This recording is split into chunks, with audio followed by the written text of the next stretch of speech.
So the Galaxy Fold phone, which was rumored to be named the Galaxy X, was finally revealed. And while it is not what a lot of people expected, they expected it to be cheaper, they expected it to be more stylish, if you may. Let's remember, it's a new technology. Some Apple fans, of course, and Samsung haters alike threw tantrums on Twitter and had emotional breakdowns, namely the loss of tech. He was jumping all over the place, crying how this phone sucks, even though he did not have his hands on it. That's the excuse he gave us when we were questioning the iPhone X when it was firstly announced. But that's not the point of this video.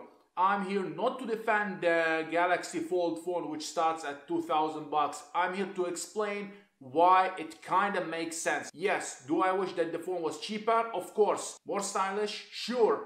But this is a new beta technology. Some would argue that this phone should not have been released, and I kind of agree, but this is a niche phone with a new technology only for selected few, and don't forget that the price will drop. This phone paves the way for the merger of the normal phone and a tablet. I know it's technically not the first foldable phone, but it's the first mainstream one, if you can say that. It's available to all, but not all are gonna get it. This is a niche phone. I don't see why people should lose their minds. It's not stylish and we can get an iPad cheaper. Yes, you can get an iPad cheaper, but an iPad is more restricted than an Android device.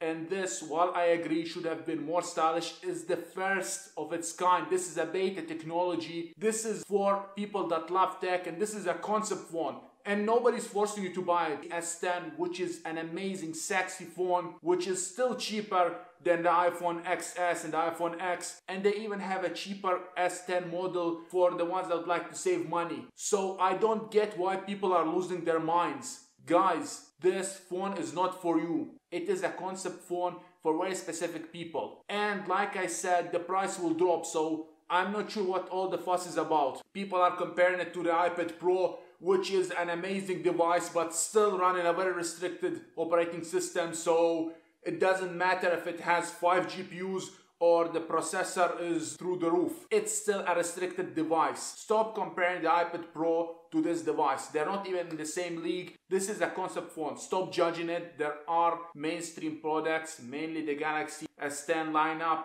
which are for the average Joe. And frankly, you don't need to throw tantrums on Twitter and crap all over the device. I agree that this device is not for everyone. Get it through your heads. This is the first of its kind. It only will get better with time. And for all the hypocrites that are claiming this device is overpriced, the iPhone X, the original one, jumped the mark to $1,000, removing the headphone jack and the finger scanner. So please, stop with this childish act and let's enjoy new technology as it gets better. The foldable phone is not for you and me. It's the start of something hopefully better. And Apple will eventually jump on the ship and sell it for much, much higher. Mark my word. When Apple does make a foldable phone, it will be much higher price than this. And of course, the Apple fanboys will say, well, it's Apple, they make great products, that's why it's expensive, and that's why it's acceptable. This is not about Android versus Apple. I have a MacBook Pro, I have an iPhone X, and I have an iPhone 7. So it's not about me hating Apple. Love or hate Samsung, you should appreciate that Samsung is trying to push technology forward, which something Apple failed to do for the last 4 to 5 years. So at least give them that. Those were my thoughts. Let me know in the comment section what are your thoughts. Like the video if you like it, subscribe for more upcoming content, and I'll talk to you in my next video.